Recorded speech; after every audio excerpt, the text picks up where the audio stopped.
खगड़िया लोकसभा से लोजपा और एनडीए के प्रत्याशी राजेश वर्मा आज भागलपुर के बाबा बूढ़ानाथ मंदिर में उन्होंने पूजा अर्चना की है और यहां से अब वो सीधे निकल रहे हैं खगड़िया लोकसभा के लिए। आइए सीधे उनसे जानते हैं कि खगड़िया चुनाव में उन्हें जो बड़ी जिम्मेदारी मिली है। राजेश जी, पूजा अर्चना तो हो गई, खगड़िया लोकसभा में जिम्मेदारी मिली है, कैसे देखते हैं? नहीं, बिल्कुल। मैं तो सबसे पहले इसके लिए अपने राष्ट्रीय अध्यक्ष जी का ढेरों साधुवाद और धन्यवाद देता हूं कि उन्होंने इतनी बड़ी जिम्मेदारी के लायक मुझे समझा और मुझे इतनी बड़ी जवाबदेही जिम्मेदारी दी।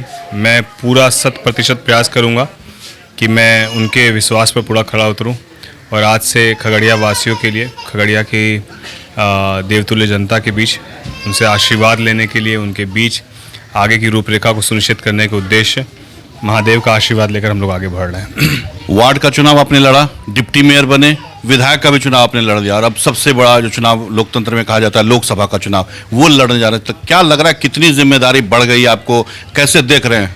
नहीं, बिल्कुल। मुझे लगता है कि क्योंकि मैं गैर राजनीतिक परिवार से हूँ, मेरे परिवार में मेरे अलावा कोई किसी पार्टी का सदस्य भी कभी नहीं रहा है, तो मुझे लगता है कि बेशक मैंने शुरुआत जो है वो वार्ड के चुनाव से की थी, जिसमें नली गली रोड और इन विषयों को लेकर, मूलभूत समस्याओं को लेकर, लोगों के समस्याओं के निजात को लेकर राजनीति का सफ़र शुरू किया था।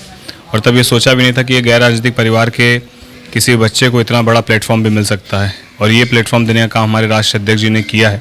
तो मैं इसके लिए उनको तहे दिल से धन्यवाद देता हूँ कि उन्होंने एक ऐसे मतलब एक इतना बड़ा एक मौका दे दिया कि जो मेरे लिए अब तक जीवन की सबसे बड़ी उपलब्धि के रूप में इसको ले रहा हूँ। हार जीत की बहुत चिंता नहीं है और इसीलिए बहुत सकारात्मक हूँ और आश्वस्त हूँ जीत के लिए, क्योंकि मुझे लगता है कि एनडीए अलायंस जो है, जिसमें बहुत सारी चीज़ें बहुत स्पष्ट है कि जीतने के बाद हमारा चेहरा कौन होगा प्रधानमंत्री का, जीतने के बाद माननीय यशस्वी प्रधानमंत्री जी के विजन्स क्या हैं, पहले उन्होंने क्या किया है, एनडीए अलायंस जो इंटैक्ट है। तो ये सारी चीज़ें ऐसी हैं जो बहुत आश्वस्त करती है कि आप जीतेंगे। और खगड़िया लोकसभा सीट जो है वो माँ कात्यायनी की तो धरती है ही, साथ ही साथ हमारे संस्थापक रहे स्वर्गीय रामविलास पासवान जी का गृह जिला रहा है।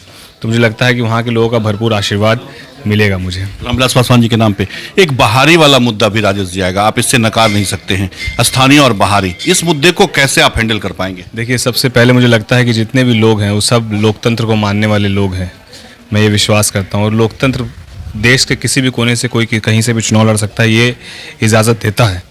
और जहाँ तक रही बात बहारी की, तो मैं किसी दूसरे राज्य से नहीं हूँ और ना ही मैं कोई पटना से जाके चुनाव लड़ रहा हूँ। भागलपुर लोकसभा ख़त्म होता है और खगड़िया लोकसभा की शुरुआत हो जाती है, तो बिल्कुल बगल का जिला है जहाँ पर पारिवारिक रूप से बहुत लोग हैं, आना जाना लगा रहा है, राजनीतिक रूप से और व्यापारिक रूप से भी।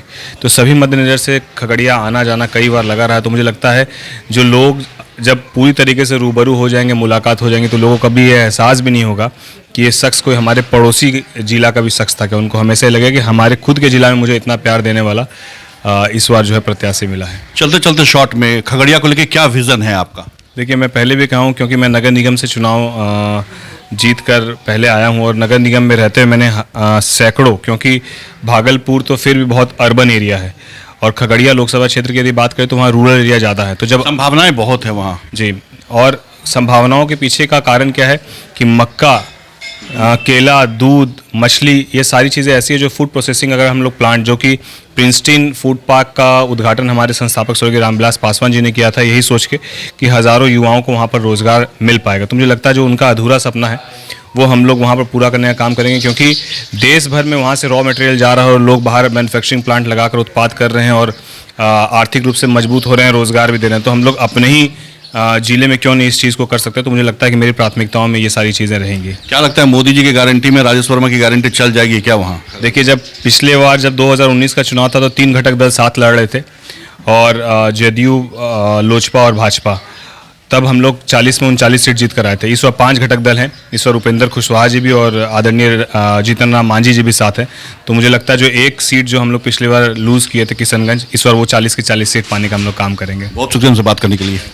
ये थे राजेश वर्मा जो बाबा बूढ़ानाथ मंदिर में पूजा अर्चना करके अब खगड़िया के लिए प्रस्थान करने वाले हैं, जिन्होंने साफ कहा कि कोई बाहरी और स्थानीय वाला जो मुद्दा है वो बहुत बड़ा इशू नहीं है, क्योंकि वो इसी भागलपुर में, और भागलपुर लोकसभा की जो सीमा है, खगड़िया लोकसभा की सीमा वहीं से शुरू होती है। और बहुत विश्वास के साथ इन्होंने कहा है कि जैसे ही लोगों के बीच ये जाएंगे, मिलेंगे और उनसे इन्हें अपनत्व मिलने की पूरी संभावना, रामविलास पासवान की धरती है, तो ये एक बड़ा लाभ इनको मिल सकता है। मोदी गारंटी में 40 की 40 सीटें जीतने का इन्होंने दावा किया है। कैमरा पर्सन सुबोध के साथ मिलिंद गुंजन, टीवी प्रदेश, भागलपुर।